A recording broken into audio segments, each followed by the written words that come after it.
Magandang oras po sa inyong lahat. Isang mapagpalang pagkakataon na naman ang binigay ng ating Panginoon upang tayo magsama-sama sa programang Oras ng Pag-aaral.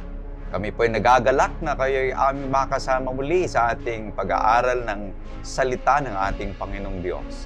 Binabati natin ang lahat ng ating tagapanood at tagapakinig dyan sa YouTube channel at sa Adventist World Radio Station 89.1. Mula sa Luzon, sa Visayas, at sa Mindanao. At ang ating mga taga-subaybay dyan sa ibayong dagat. Pagpalain nawa kayo ng ating Panginoong Diyos. Ganon din ang ating mga tagapanood dyan sa Western Bikutan, sa San Fernando, sa Iba, San Jose, sa Singalong, sa Urdaneta, Pangasinan, sa Aklan, sa Karosokan, Asingan, Pangasinan, sa Capiz, sa Malolos, Bulacan, Hong Kong, Kuwait, Vancouver, Canada, Europe, Davao City, Lanao del Norte, Zamboanga del Sur, New Zealand, Calamba, Laguna, Pamplona, Cagayan, Porac, Pampanga, Toronto, Canada, Albany, New York, Tanza, Cavite, Nara, Palawan, Bukidnon, Mindanao, Romblon, Silang, Cavite, Santiago City, Norsagaray, Bulacan, Baguio, Benguet, South Caloocan, Guam, Quezon City, Melbourne, Australia, sa Pindig, Ilocos Norte, sa Manila Center, sa South Cotabato, sa Dasmariñas, Cavite, sa Gumaca, Quezon, sa Pasig City, sa Pasukin, Davila, sa Laguna, sa Navotas, sa Los Baños, Laguna, sa Bunga, Caranglan, Nueva Ecija. Pagpalain nawa kayo ng ating Panginoong Diyos. Sa programang ito ay sama-sama nating bubuksan ng salita ng Diyos at pag-aralan ng mahalagang aral na makakatulong sa ating pananampalataya at pamumuhay. At ang ating layunin at ang ating hangarin ay hindi lamang kalaman, kundi mas malalim na pagkilala pa sa ating Panginoon at higit na pag-ibig sa Kanyang mga pangako. At sa ating paglalakbay ng pag-aaral ngayong oras na ito, makakasama natin muli ang dalawang espesyal na panauhin na magbabahagi ng kanilang pananaw at paliwanag mula sa ating leksyon. Kasama natin muli ngayon si Pastor Marvin Diaz, ang Ministerial Secretary ng Northern Luzon, Philippine Union Mission. Kumusta kayo, Pastor Marvin? Pastor Jules, Pastor Gaspar, mabuti sa tulong ng Panginoong Yesus at sa mga kapatid, mga kaibigan, nanonood, saan man daw kayo naroon, nawa ang biyaya ng Panginoon ay iyo pong maranasan. At sa ating pong pag-aaral, nawa ang banal na Espiritu ang siyang gumabay sa ating pong pag-aaral. Amen. At kasama din natin si Pastor Gaspar Rabang, ang Stewardship Director ng Northern Luzon, Philippine Union Mission. Kumusta kayo, Pastor Gaspar? Magandang oras din sa inyong lahat. Salamat sa pag-imbita, Pastor Jules, na makikisama sa pag-aaral ngayong oras na ito. Amen. Tayo ngayon ay nasa pangalawang trimestre sa taong 2026 sa ating pag-aaral na may pamagat, Lumalago sa pakipag-ugnayan sa Diyos. Tunay na kamangha-manghang patuloy nating paglalakbay sa mas malalim na pagkaunawa ng mga banal na kasulatan. Ngayon tayo ay maghahanda at sabay-sabay nating simulan ang ating pag-aaral ng leksyon. Kanya tinikayat kong lahat na ilabas ang inyong mga Biblia at sumunod sa ating pagbubulay-bulay ng mga ginintuang salita ng ating Panginoong Diyos. At upang tayo gabayan ng banal na Espiritu, tayo po muna ay manalangin. Hilingin natin si Pastor Marvin na pangunahan tayo sa panalangin. Tayo po ay manalangin. Dakilang Diyos, kami po ay dudulog po sa inyong harapan sa aming pong pag-aaral. Nawa, ang banal na Espiritu ang siyang gumabay po sa amin. At ang aming pag-aaralan, magbigay ito ng kalakasan sa aming pananampalataya. At ang banal na Espiritu ang siyang magbigay ng pagkaunawa po sa amin. Marami pong salamat sa pagdinig sa aming panalangin sa pangalan ni Jesus. Amen. Amen. Tayo po ay nasa panglima na bahagi na ng ating leksyon sa trimestreng ito na may pamagat, paano pag-aralan ng Biblia. Naway maging makabuluhan at mapagpalang ating pag-aaral habang ating sinusuring panglima na bahagi ng ating leksyon. At ang talatang sasaluhin ay matatagpuan sa Aklat ng Isayas, Kapitulo 55, ang talata ay 11. Magiging gayon ang aking salita na lumalabas sa bibig ko. Hindi ito babalik sa akin na walang bunga, kundi gaganapin ang ayon sa layunin ko at magtatagumpay sa bagay na kung saan ay sinugo ko ito. Kaibigan, naalala mo pa ba nung unang beses kang magkaroon ng sariling Biblia? Marahil bata ka pa noon at regalo ito ng isang lola o magulang. O baka naman ikaw mismong bumili nito nang maging desidido ka nang hanapin ang katotohanan. Ngunit ilang taon nang lumipas, naitanong mo ba sa iyong sarili, gaano ko ba talaga pinahalagahan ng aklat na ito? Ito ba ay isa sa pinakamamahal mong pag-aari? O unti-unti na lang itong nagiging dekorasyon sa estante na maalikabok at nakasara? Aminin natin, marami sa atin ang nahihirapan. Naitanong nyo na ba rin ba ito? Saan ba ako magsisimula? Paano ko ba babasahin ang Biblia sa parang mas mapapalapit ako sa ating Panginoong Diyos? Alam nyo ba na si Martin Luther, ang tanyag na reformer, binasa niyang Biblia ng 2 beses sa loob ng isang taon? Ikaw, kaibigan, kailan mo huling nahawakan ang mga pahina ng iyong Biblia? Ano man ang estado ng iyong pagbabasa ngayon, lumalago man o tila huminto na, may magandang balita ako sa inyo. Ngayong oras na ito ay susuriin natin ang mga praktikal na paraan upang mas mapatibay ang ating oras kasamang Diyos sa pamagitan ng Kaniyang salita. Hindi pa huli ang lahat para buksan huli ang aklat na ito. Halina't diskubrihin ang buhay na salita ng ating Panginoong Diyos. Dito lang sa programang Oras ng Pag-aaral. Kanyanga't meron tayong 3 punto na mahalagang katotohanan sa ating leksyon ngayon na atin pong pag-aaralan. Ang una pong punto ay begin with God in personal devotion. Ang pangalawang punto ay bow with prayerful humility. At ang pangatlong punto ay bring the word into daily life and witness. Isa-isahin po natin na pag-aralan ang 3 puntong ito upang ating maalaman kung anong mga bagay-bagay na dapat nating gawin habang ating pinapag-aralan ang banal na kasulatan. Umpisan natin ang unang punto, begin with God in personal devotion. Pastor Marvin, anong ating makikita dito sa unang punto na ating papag-aralan? Pastor Jules, maganda po itong ating lesson. Noong nakaraan, ang pinag-aralan, the role. Ano ba ang adikain ng Bible doon sa buhay ng isang mananampalataya? Ito ay nagbibigay ng guide sa kanyang pamumuhay. Pero ngayon yung ating lesson ay how to study the Bible. Paano? Yun yung tanong, paano pag-aral ng Bible? Now, ang isa dito nating titignan ay wala namang isang form sa pag-aaral ng banal na kasulatan. Ngunit, ang mahalaga dito ay, ang titignan natin, itong Bible na ito, Pastor Jules, Pastor Gaspar, we need to approach the Bible with the right heart.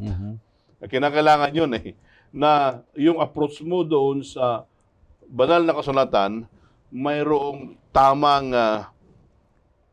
puso, ano ba yun? Right heart? Tamang puso ba yun? Tamang pagkaunawa.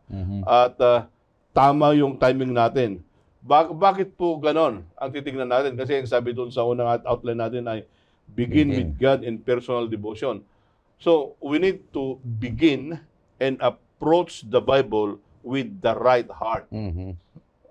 Paano yun? Now, itong una, tatitignan po natin. Doon po sa unang Korinto 2:14. Ano pang sinasabi doon po sa unang Korinto 2:14? Ngunit ang taong hindi ayon sa Espiritu ay hindi tumatanggap ng mga bagay ng Espiritu ng Diyos, sapagkat ang mga iyon ay kahangalan sa Kanya at hindi niya iyon nauunawaan sapagkat ang mga iyon ay nauunawaan sa pamagitan ng Espiritu.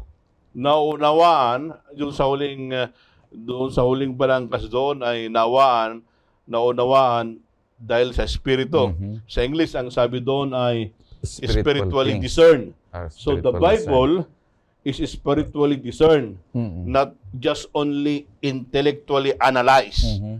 Dapat yun po ang kinakailangan natin yun.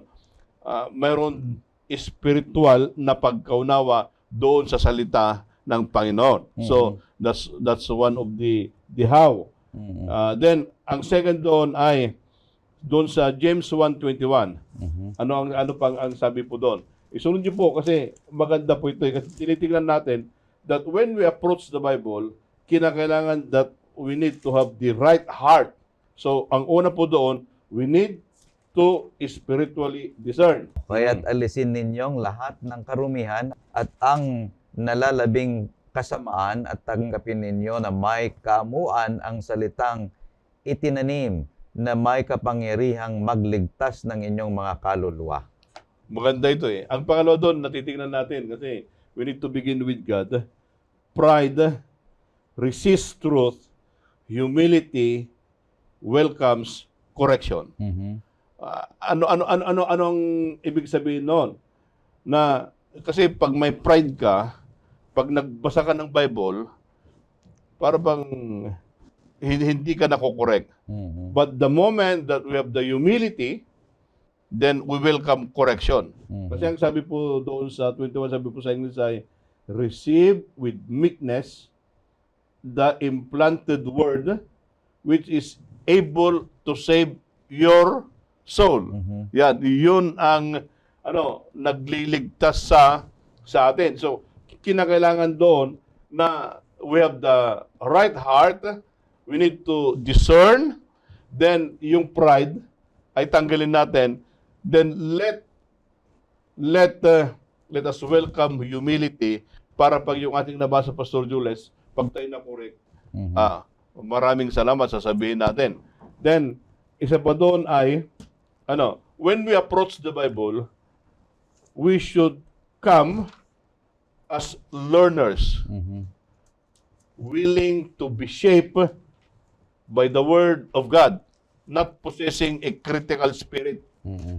Kasi minsan, pag nagbasa tayo ng Bible, ang hinahanap mo yung kamalian eh. Mhm. Pero hindi po yon. Tayo ay dudulog, lalapit sa Panginoon, pag-aaral natin ang salita ng Panginoon, ngunit as a learner, na magkaroon po tayo ng espiritu na willing tayo na matuto. Mhm. Kasi yon, yung pong pag-umpisa po natin, if we begin it with the right heart, because we need it to begin with God. Mhm. At pag inumpisa natin sa Panginoon, then magkakaroon tayo ng personal devotion. Kaya the moment that we come as a learner, we need to put the time, Mhm. the right place, Mhm. then we need to have an in-depth study of the Word of God. Pag ganun eh, para maintindihan natin yung salita ng Panginoon. Kaya, mga kaibigan, kinakailangan natin na we need to have the right heart Okay. when we approach the Word of God. Amen. Napakaganda. Pastor Gaspar, anong masasabi mo rito sa ating pangalawa? Napakaganda yung kaisipan na nasabi ni Pastor Marvin na kailangan ng right heart, right spirit, and right place sa pag-aaral ng salita ng Panginoong Diyos. Para yung mabasa natin na mga salita ay madaling maitanim Mhm. at mas madaling maikabuhay. Mhm. Pero dito sabi niya, Pastor Joles, pakibasa dito sa Lamentation chapter 3, verse 22 to 23. Chapter Ang 3. Panginoong Diyos ay nais niya na mayroon tayong matanggap na pagpapala, kahabagan sa Kanya, lalo tigit sa napakagandang oras ng buhay natin. Pakibasa nga, Pastor Joles. Panaghoy, Kapitulo 3, 22 at 23. Ang tapat na pag-ibig ng Panginoon ay hindi nagmamaliw. Ang kanyang mga habag ay hindi natatapos. Sariwang mga iyon tuwing umaga, dakila ang iyong katapatan. Kaya sinasabi niya, sariwa tuwing umaga. Sa other version, sinasabi niya, bago sa tuwing umaga. Yung mga habag, yung mga pag-ibig, yung gustong nais iparating ng Panginoong Diyos, ibibigay niya sa very early in the morning. Napakaganda ito.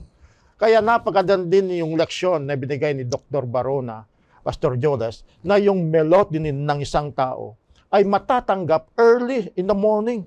Yung pinakamabilis mag-absorb ng isang tao ng kaalaman ay dito yung umaga na sinasabi niya, tama sa banal na kasulatan, na ang pagtatanggap ng pagpapala, pagtatanggap ng napakasariwang salita ng Diyos sa buhay natin ay sa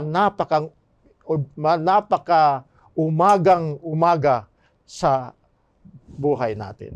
Para sa ganon, tanggapin natin yung pagpapala ng Diyos. Bagay niya, bago, new, in the morning.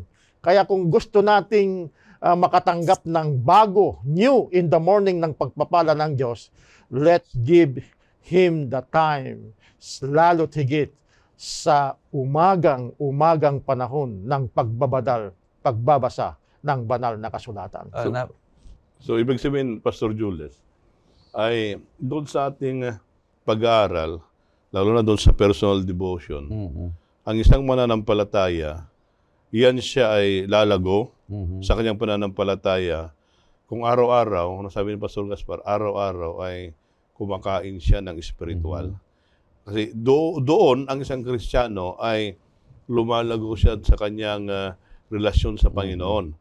At yung paglago na yan, ito ay mangyayari lang doon sa encounter Sa ating Panginoon. sa ating Panginoon. Pag wala kang encounter daily doon sa kanyang salita na para bang in passing lang, wala bang yung intentional na pag-aaral, yung time, yung walang intentional na basta magbakasa lang just for the sake of reading, hindi tayo lalago noon. Dapat intentional. You have always the appointment.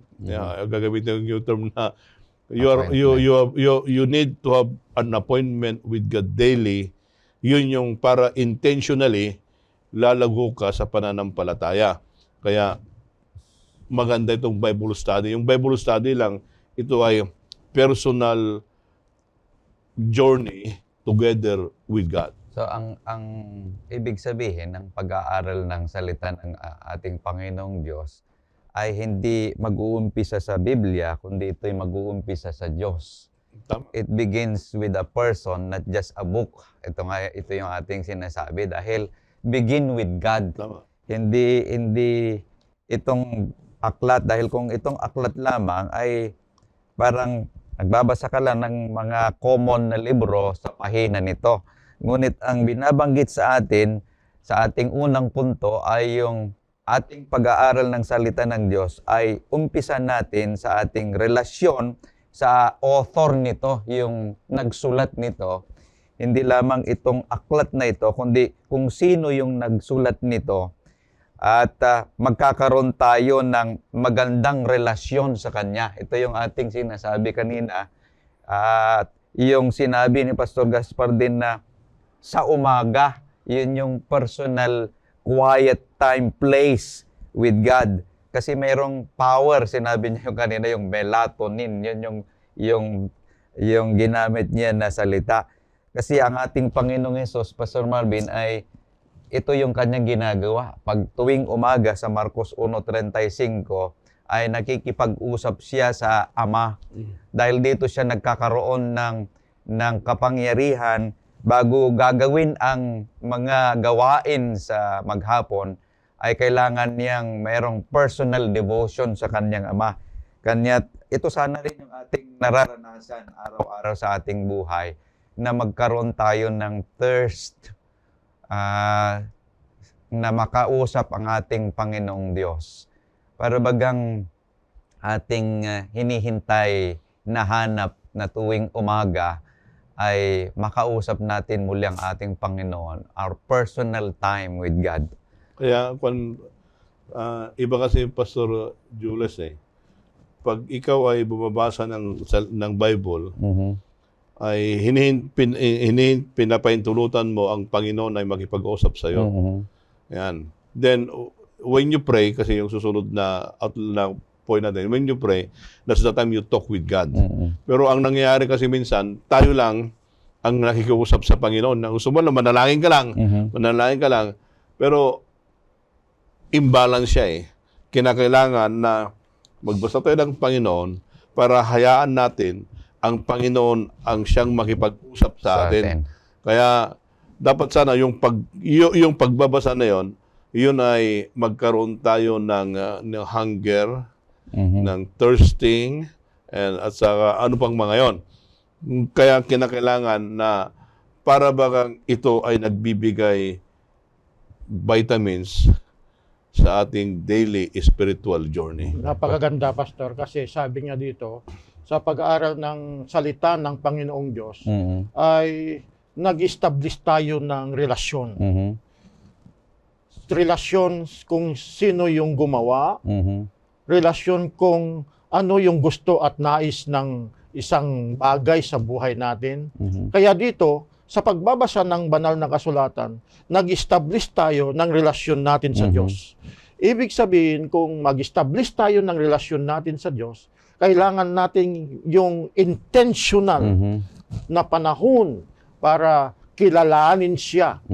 Kaya napaka-importante na kapag yung intentional na kilalanin siya, dapat consistent naman tayo.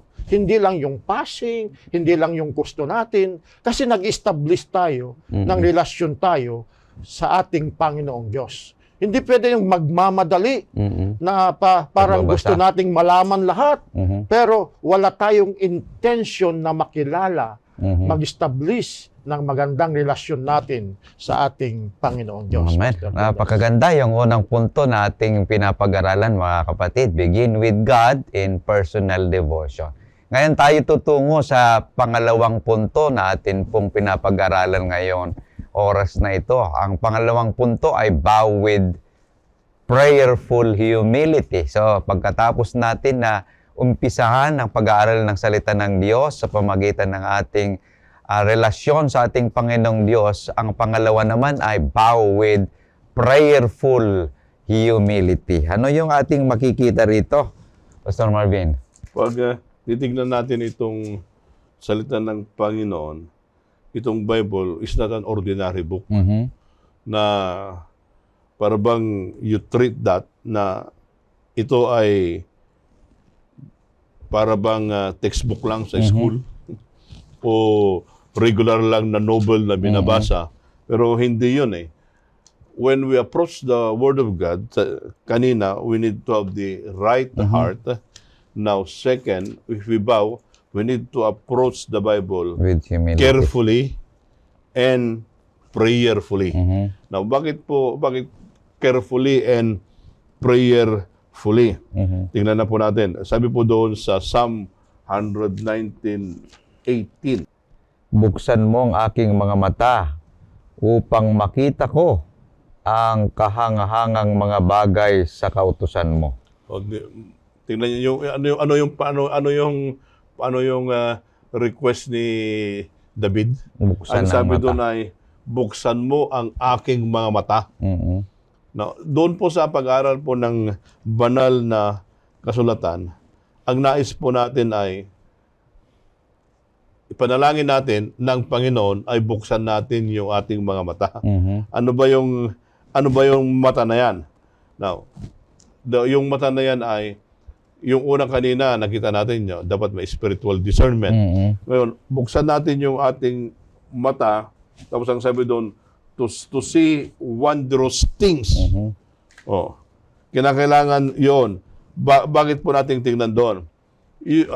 yung pong salita ng Panginoon ay titingnan natin na yung panalangin, i-invite tayo pala na magkaroon ng deeper understanding doon sa salita ng Panginoon. Kaya mga kaibigan, sa ating pag-aaral, ito po ay itong Bible nito, pag-aralan natin, maganda dito doon sa kanyang context.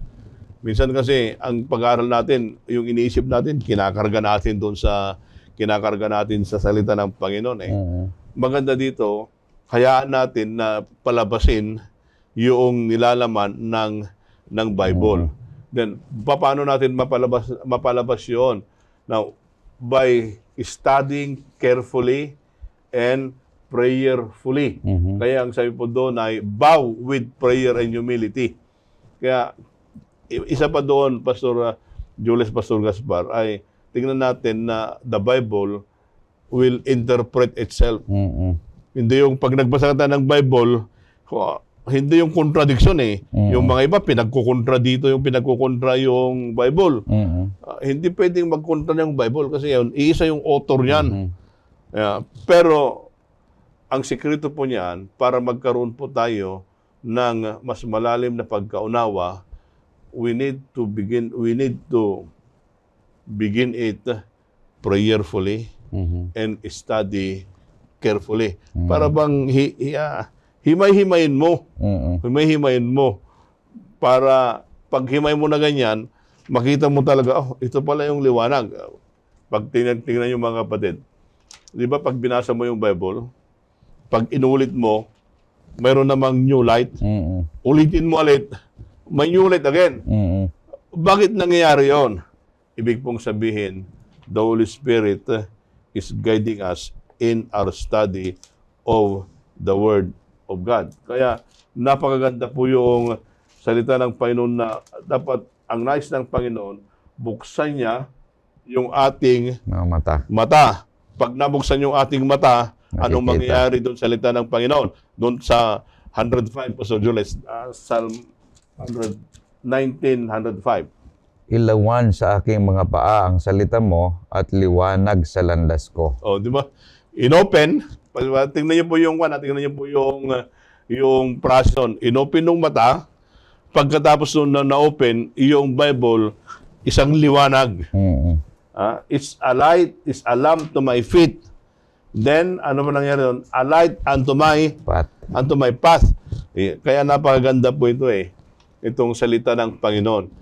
Nais ng Panginoon na ito sana ang maging gabay natin sa pag-aral at ipanalangin natin na God will open our eyes. Then, so that yung ating, pag na-open yung ating mga mata, then yung salita, liwanag sa ating mga paa. At mayroon tayong direksyon doon sa ating tinatahak, doon sa ating Christian journey, Pastor. Amen. Pastor Gaspar. Napakaganda yung kaisipan at pag-aaral ng salita ng Panginoong Diyos. Binasa kanina doon sa 1 Chronicles 16, verse 11, Pastor. Gusto ko ngang ulitin, basahin mo ulit yon. Napakaganda. Unang na kung paano Chronicles tayo manatiling 16. nagpapakumbaba sa harapan ng Panginoong Diyos. 1 Chronicles 16, verse 11.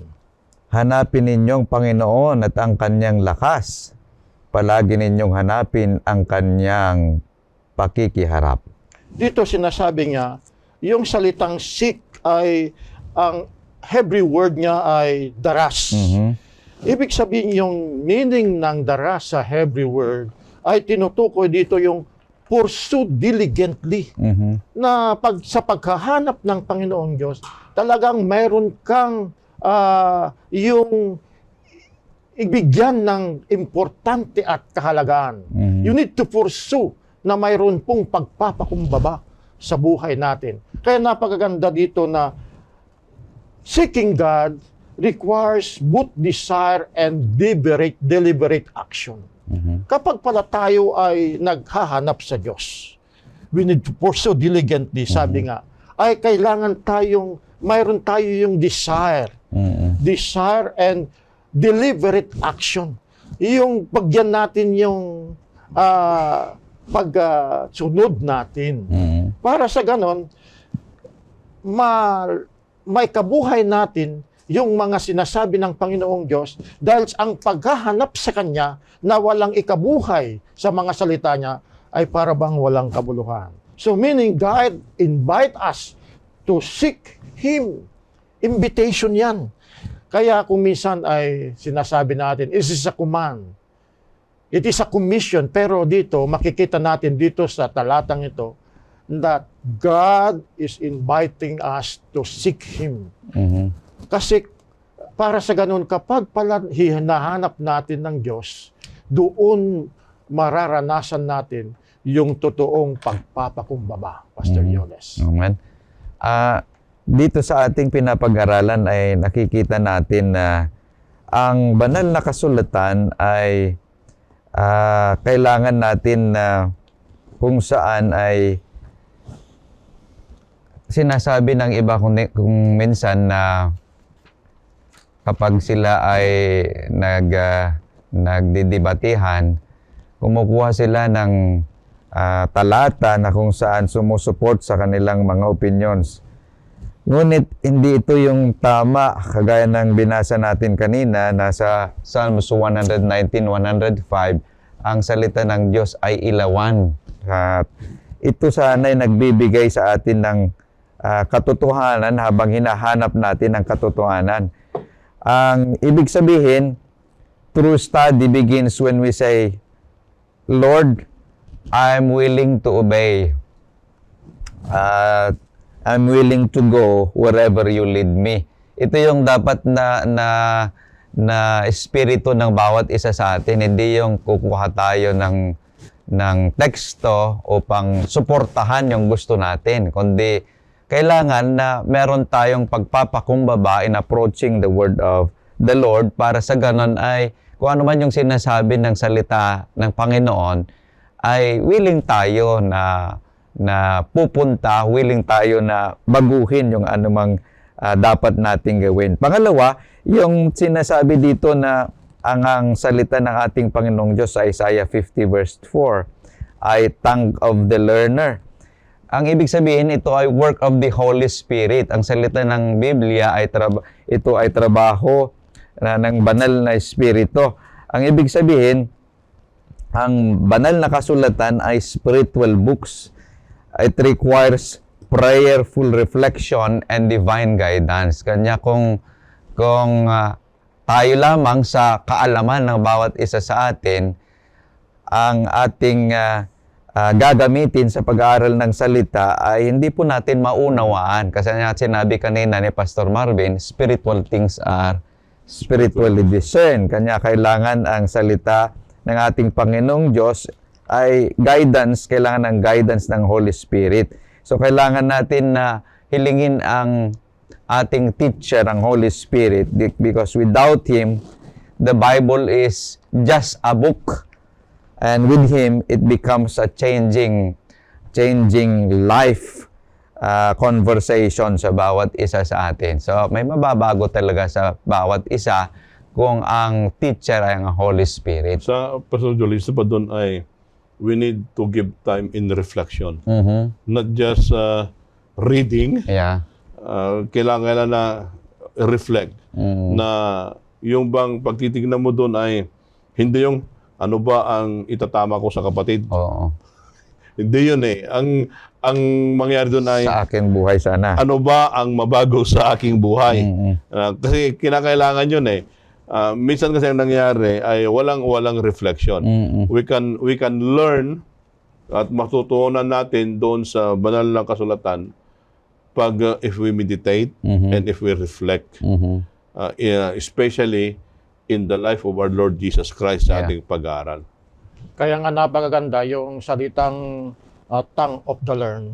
Sabi nga dito, ang Hebrew niya ay sinasabi niya limudim. Limudim. Okay. Kaya ibig sabihin doon, taught, instructed, and disciple.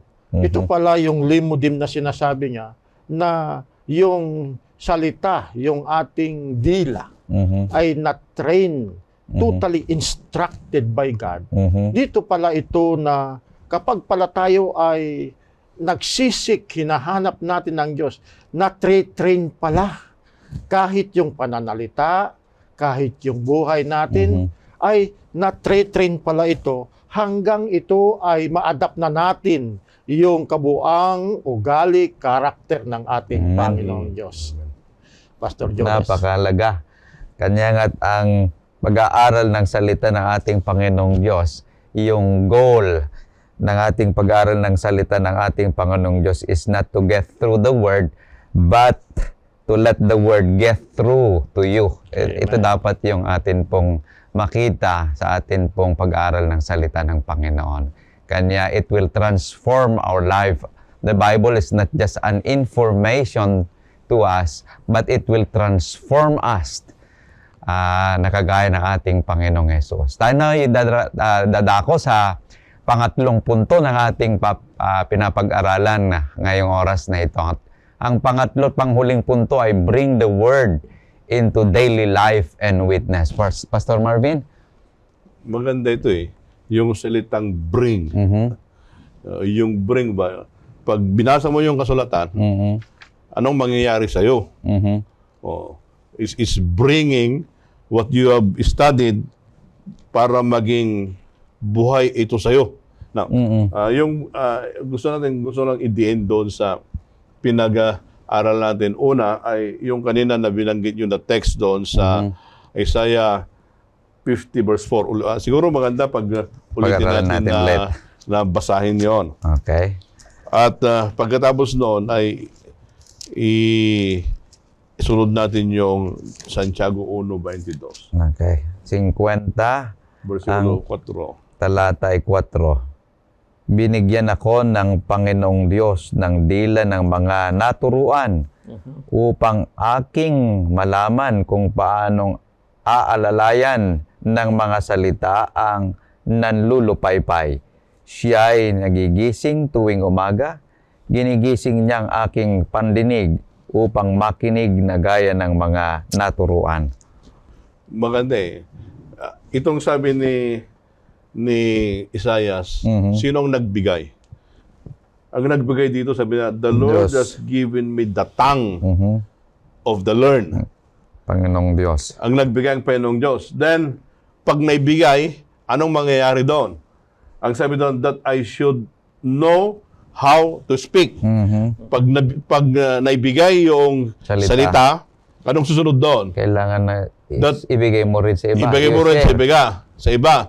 That I should know how to speak. Ibig sabihin doon, hindi lang ibigay sa kabila, kundi maging part sa kanyang buhay.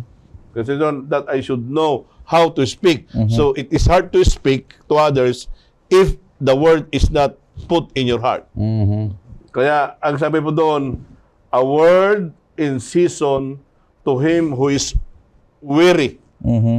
Salita sa tamang panahon doon sa mga taong nanglulupaypay. At hindi lang yon, maganda dito eh. Anong ginagawa niya araw-araw? Ginigising tuwing umaga. Ginigising tuwing umaga. He awakens my ear and to hear. Makinig ng gaya ng naturuan. Naturuan. Di ba? Maganda yun eh. Kaya ang nangyayari dito, Pastor Jules, is from mind, from heart, to action. Amen. Dapat may kwan yun eh. May chain reaction yun eh. My heart, my mind, there must be transformation. In the heart, it should be planted. Then in action, it should be shared. Yeah, yun po yung ripple effect nito. Now, paano mangyayari yon? Now, sabi po doon sa Santiago 1:22. Dadako tayo doon sa Santiago 1:22. Ano po ang sinasabi doon sa Santiago? Ngunit maging tagatupad kayo ng salita at hindi tagapakinig lamang na dinadaya ninyo ang inyong mga sarili. Maganda doon eh. Ang Tagatupad. sabi doon ay, we should not only be hearers, But doers. but doers. Yeah, yan yung kinakailangan yan, yun yung bring the word into the daily life in action. Ibig sabihin yun, pag titignan po natin, mayroon pong transformation. Even though, alam mo yung mga teknik ng pag-aaral, lahat yon. But if the Bible, the Word of God, will not change the reader, it's useless kasi hindi siya acquainted doon sa author. Amen. So, the moment that you read your Bible at nabago, then, and only then, that you're acquainted to the author. Kaya, ang sabi po doon na yan, we should not only be hearers, That was. but doers. Kaya, kinakailangan doon ay we need to have the obedience and a willing heart to be changed. And yung pagbabago na yan ay makakamit lang yan through the transformation of the Holy Spirit. Amen. Kaya napakaganda yung salitang tongue of the learned na limulim na sinasabi niya, disciple those who taught by God. Na yung mga nag-aaral ng salita ng Panginoong Diyos ay mayroon din tayong panahon na mag-disciples. Ibig sabihin, bring it, dalhin natin yung salita ng Panginoong Diyos bilang pagsasaksi. Hindi lang pagsaksi, kundi ito ay magiging ugali ng isang manampalataya sa Panginoon. Kaya sinasabi nga dito, kapag dalhin natin in a practical way at magsaksi tayo, magwi-witness tayo sa pamamagitan ng salita ng Panginoong Diyos, yung napag-aralan natin, at tayo na yung magiging disciples na magtuturo ng salita ng Panginoong Diyos. Kaya dito na yung bunga, yung sinasabi ng ating memory text, memory verse, sa Isaiah 55 verse 11 na sinasabi, Pastor Joles, na magiging gayon ang aking salita na lumalabas sa bibig ko, hindi babalik sa akin na walang bunga, kundi gaganap ng kinalulugdan ko at giginhawa sa bagay na aking pinagsuguan. Ibig sabihin, kapag pala ito ay nagiging makatwiran na sa ating buhay, na-adapt na yung mga salita ng Panginoong Diyos, ikinabuhay na natin, doon tayo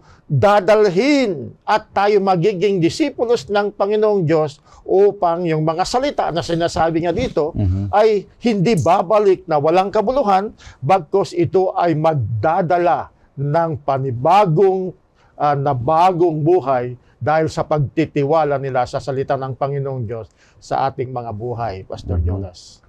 Kaya pag titingnan natin yung application, yun ang mahalaga na yung pagbabasa ng Bible, dapat we need to have a deeper relationship doon sa author. Kaya how to study, kaya yung pinag-aaral natin, how to study. The end result should be transformation. Okay. The techniques, yung mga techniques, yung daily schedule, yung interpretation, whatever na gagamitin mo yan, the end result should always be a transformation. And a transformed life will become a witness. Become a witness doon sa ating mga cared friends at cared families kung i-apply natin doon sa care group yon. Kasi yon, mas maganda yon na yung katotohanan ay nababasa nila doon sa buhay ng tao. Kasi itong Bible na ito, kunyari itong Bible na ito, mahirap i-interpret yan. Ngunit, madaling basahin yan pag nababasa doon sa buhay ng isang mananampalataya. Yun yung personally sa akin, yun yung good exegesis and hermeneutics kung ika nga. Kasi yun, it's preaching, yun ang tinatawag na buhay na sermon na nakikita doon sa buhay ng isang mananampalataya. Kaya meron tayong kasabihan na sinasabi, I'd rather see a sermon than to hear one. Mhm. Kanya't mas madaling maunawaan kasi yung nakikita sa ating buhay kaysa yung ating sinasabi. Kanya't napakahalaga yung atin pong pinapag-aralan ngayon na binabanggit na yung information na atin pong nakikita sa Biblia, it will leads to transformation sa ating buhay na kung saan ay sinasabi. Kung babalikan natin yung ating talatang sasauluhin sa Kapitulo 55:11, bago yung 11 ay may binabanggit dito sa 10 na kung saan na yung salita ng ating Panginoong Diyos ay kagaya ng isang ulan na ito'y nagdidilig sa lupa. Ating basahin. Sapagkat kung paanong ang ulan at ang niebe ay bumabagsak mula sa langit at hindi bumabalik doon, kundi dinidilig ang lupa. So yung bumabagsak na tubig, hindi babalik sa langit, kundi dinidiligan yung lupa. At ito'y pinasisibulan at pinatutubuan at nagbibigay ng binhi sa maghahasik at pagkain sa kumakain.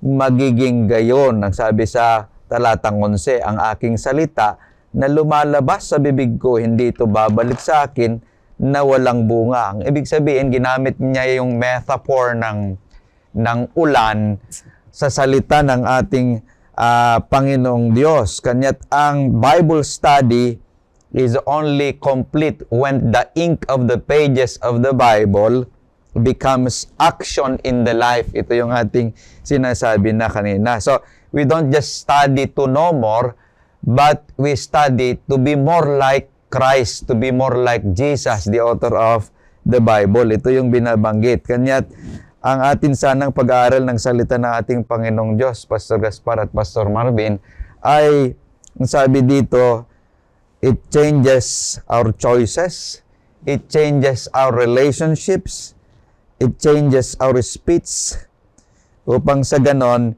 yung soil na seed ng truth sa banal na kasulatan ay kagaya ng sinabi mo na kanina, na itanim sa ating puso at isipan upang ito'y magbunga na makikita, magsasaksi sa iba.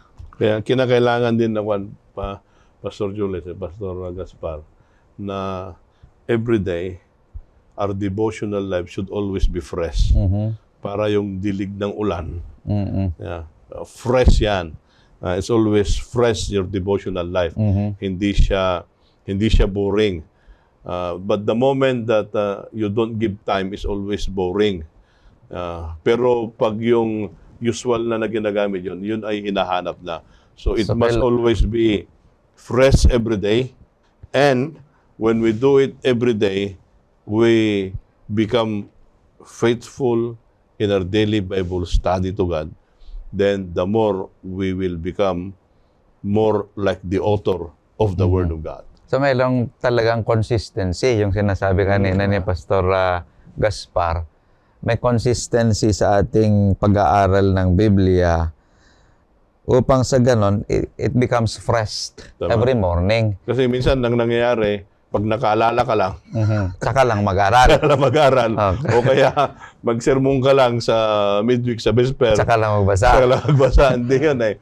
Kinakailangan din yung daily routine mo, kasama din yung daily routine of studying the Word of God. Kaya nga, yung sabi mo kanina sa Isaiah 55 verse 10, na yung ulan hindi nababalik. Ibig sabihin, kung lalagyan natin ng pag-aaral ng salita ng Panginoong Diyos, study the Word of God, always accomplish its purpose. May purpose talaga. Ang purpose niya, para sa ganun, tayo ay lumago. Yung ulan na nadiligan, Palugiin niya yung... lumago. Ganun din sa atin. May purpose na ina-accomplish ng Diyos sa buhay natin para tayo din ay lumago. Ang ginagamit niya ay ang salita ng Panginoong Diyos dito sa banal na kasulatan. Okay. Purihin natin ang ating Panginoong Diyos sa nabagandang pag-aaral na atin pong pinagsaluhan ngayong oras na ito na kung saan ay ating napag-aralan kung paano natin pag-aralan ng banal na kasulatan. Hindi lamang nagbibigay ito ng information sa bawat isa, kundi nagbibigay ng transformation ng bawat isa sa ating buhay upang tayo maging saksi. So napakaganda yung ating pong outline. Nagumpisa ito sa ating Panginoong Diyos at magtatapos ito na makikita sa ating buhay upang tayo'y magiging mga saksi ng ating Panginoon. At bago tayo magtapos at mapakinggan ang isang panalangin na ibibigay sa atin ni Pastor Gaspar Abang, ay makakikinig muna tayo ng isang awitin.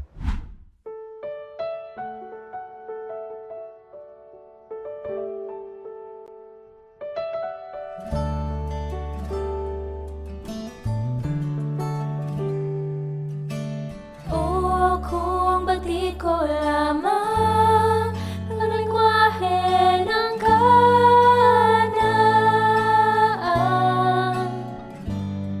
maihahayag ko ng lubos sa inyo ang mas magandang mundo.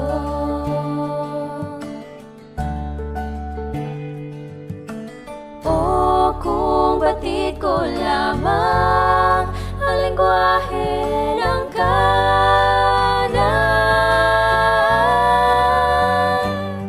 maihayag ko ng lubos sa inyo ang mas magandang mundo.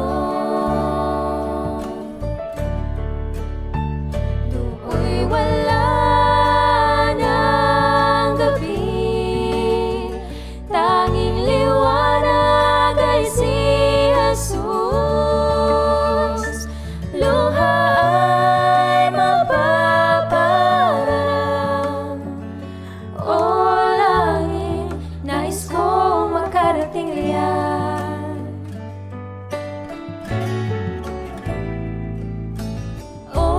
Kung batid ko lamang ang lengguwahe ng Kanaan, maihahayag ko ng lubos sa inyo ang mas magandang mundo.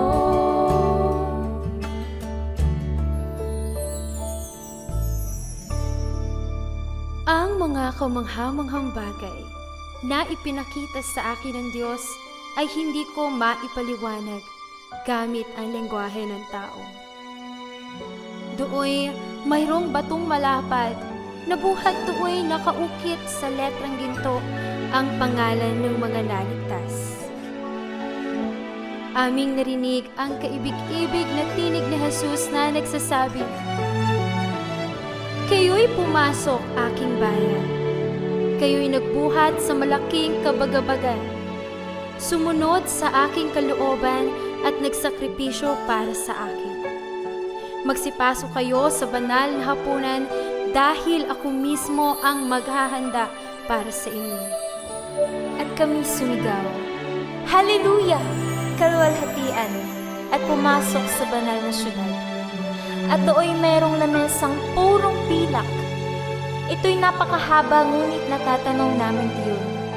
Nakita ko ang prutas na puno ng buhay, ang mana, almonds, igos, granada, ubas at napakaraming uri ng prutas. At sinabi ni Jesus, "Kailangan mong bumalik sa mundo at ipahayag ang iyong nakita." Ibinaba ako ng anghel sa madilim na mundo. Minsan naisip ko na ayoko nang tumagal sa mundong ito dahil nakatagpo ako ng mas magandang mundo. Kung ako lang ay may bagwis, ako'y lilipad do'y tutungo.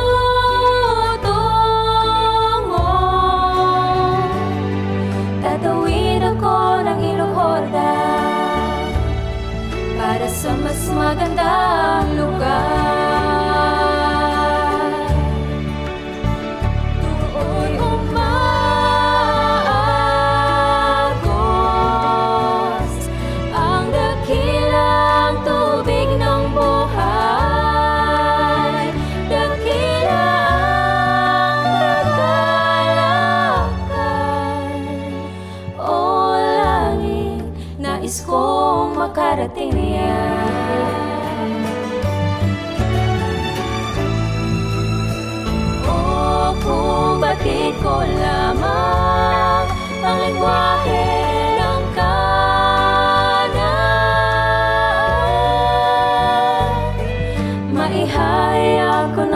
lubos sa inyo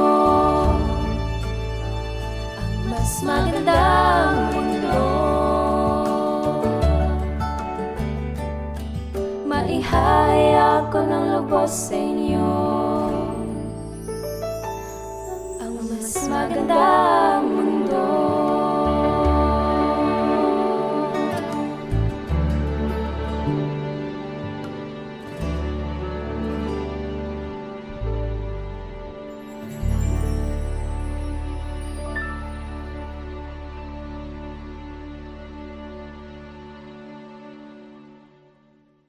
Tayo po ay manalangin.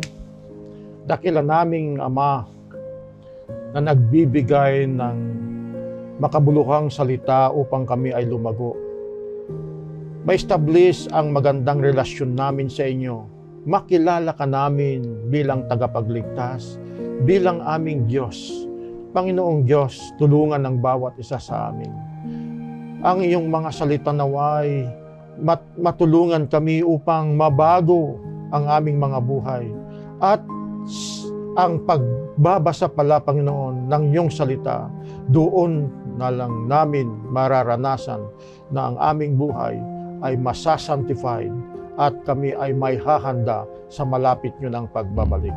Tulungan po lahat po ng mga nakikinig at nanunood itong programang ito ng Oras ng Pag-aaral, at nawa ang pagpapala ng Diyos sa bawat isa ay iyong ibubuhos, dahil ito aming hinihiling sa pangalan ng aming Panginoon Hesus. Amen. Amen. Kaibigan, namin kayong hinikayat muli na manood sa susunod na edisyon ng ating programang Oras ng Pag-aaral.